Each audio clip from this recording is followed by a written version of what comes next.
Hi, it's Monday, the 16th of December, and we're here to look at some astrology. So what I'm going to do straight away is share so we can have a look at today's chart. There we go.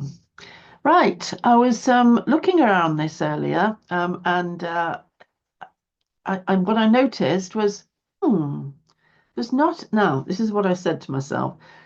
I was wrong. There's not a lot happening, is there really? And whenever I say that, then I say to myself, "Oh, well, that's when that's when the most important stuff is happening." Because I've often wondered why it is that astrologically there seems to be an invisible cloud that can be draped over us, so that we don't notice what's happening when it's happening at its greatest effort. It's weird. We can see it afterwards, look back, but when we're right under it, it's as if we're protected from the change. But anyway, so I have something that I always do. If I'm stuck, I always go, right, that's it then. Look for the tightest aspect. What that means is the two planets that are the closest to each other in their particular format, in the particular pattern that they're making. We call those aspects. And the most important of them, I mean, there are some close ones, but they're kind of minor stuff. But the most important one is absolutely the Jupiter-Saturn square.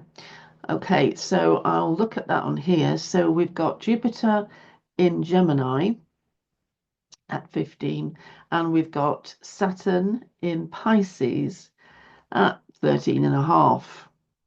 And they are applying to each other, which means that they're going to catch up with each other and go exact when they will be exactly 90 degrees apart. We call that a square.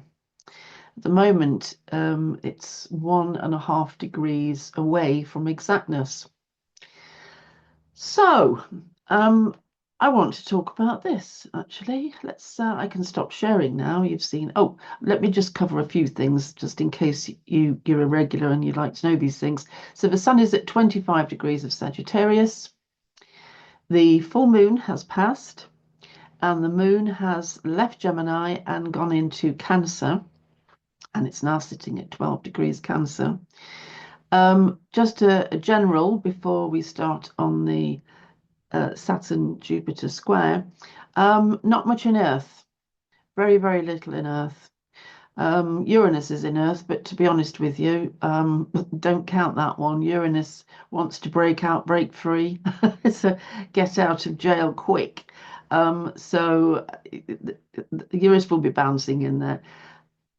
We've got Athena in Earth, and that's it. Athena in Uranus. And Athena, unfortunately, doesn't count in traditional astrology because it's an asteroid, and not even a dwarf planet, so therefore doesn't get to count much. However, we know and love Athena, but in the weighting of the chart, there's not a lot in Earth. Generally, what this means when there's not a lot in Earth, it means everything's up in the air. It means nothing is getting grounded, nothing is getting sorted. It's all flying all over the place. I think I could agree with that. Right, I'm going to stop share. Right, so we're going to look at the some notes here. I will look at them. I've got the Jupiter square Saturn. Right, we had a previous hit. We call it a hit when they go exact. They can either go exact once. This is two planets. They can either go exact once, then that's it, they separate, or they can do it 3 times. They come together, they go apart, and they come back together. This is all from our perspective, looking out into space. So this will be 3 hits, and the first one happened in August of this year, and that's quite important, that August one. Now, when we get 3 hits, what you always get is the first one opens up the subject and kind of gives you a clue as to what's happening, but the clue sometimes isn't big enough, and you have to wait for the second hit. The second hit will be on the 24th of the 12th, right? So Christmas Eve next week. And the third one will be in June next year, the 15th of June. That third one won't be the same as the first two in as much as they won't be in the same zodiac signs. At the moment, as I said, Jupiter's in Gemini and Saturn's in Pisces, and that's exactly where they'll be for the second hit on Christmas Eve. But when we get to the 15th of June next year, they've both moved on into the next sign. And so Jupiter will be at 01 of Cancer, and Saturn will be at 01 degrees of Aries. That puts them into great importance, actually, because that's the cardinal cross, and those actually are the cardinal points almost. That point is the spring equinox and the summer solstice or the solstice. So when I sort of went into this and looked at it, I thought, ooh, this is much bigger than I thought. And yeah, it's well worth talking about now. Okay, I just want to remind those who do mythology and like to get their imagery from mythology. Jupiter was actually Zeus, probably still is, in Greece. So it's the same character. And Saturn, Roman Saturn, was Cronos in Greece. And there is much mythology around Zeus and Cronos. Cronos was one of the original gods, and Zeus was his son. Cronos used to come and lie with Gaia, and she would give birth. I say Gaia, it's the heaven and earth thing, and she would give birth to her children, and he thought they weren't perfect. He thought they were ugly and horrible, so he started to eat them, and so you can see how things were. Anyway, Zeus escaped all this when his mother hid him in a cave so he could grow up. And he grew up to overthrow Cronos, which he did. And Cronos went off to Tartarus, I think, and Zeus became the god, the king god, king of Olympus. So these two have got history. And so that mythology is talking to us about the rivalry between them. And what they tend to represent is epochs or aeons or great ages, if you like. And so there is an overthrow, and the new kid is on the block. The son of the father becomes the new ruler. And so is it starting to ring some bells now? When I started to look at the timing, I thought, oh gosh, I can see how this is sort of panning out. So what they are representing at this time is a reset, basically. And it's a reset in the balance of growth versus retraction or austerity or a pulling back in. So we've got an expansion or a pulling in. But we've still got to remember the new versus the old, because this is very much about their mythology. Now, a reset can clearly be seen because we had a change of government in the UK, and there will be a change of government in the States. And the United States is very much in a liminal place at the moment. Liminal means between two moves. They've gone from A to B, but they're not quite in A and they're not quite in B, and they're in a liminal space. Now, a liminal space actually in Egypt and in spiritual thought generally, I think, is a place that is regarded with great awe because it's in a liminal space where you get the most opportunity for movement. It can feel empty.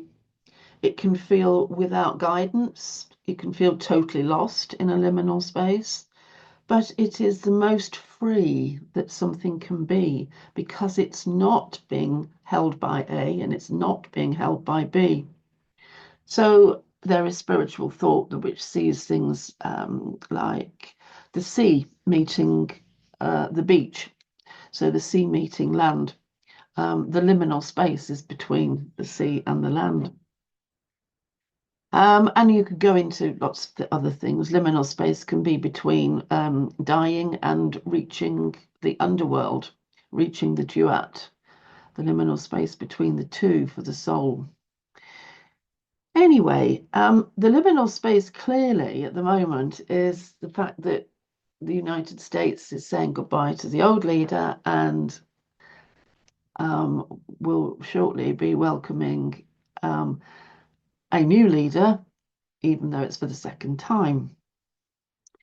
And so the reset is all about governance and leadership.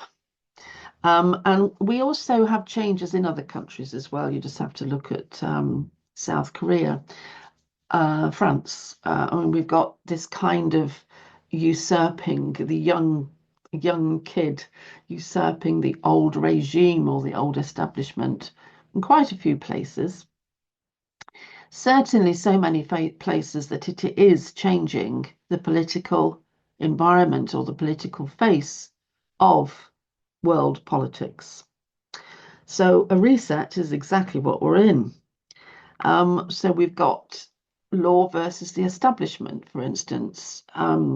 Jupiter tends to represent law and Saturn tends to represent establishment, old establishment. So as I say, new versus old. I think we can clearly see then what these guys are representing.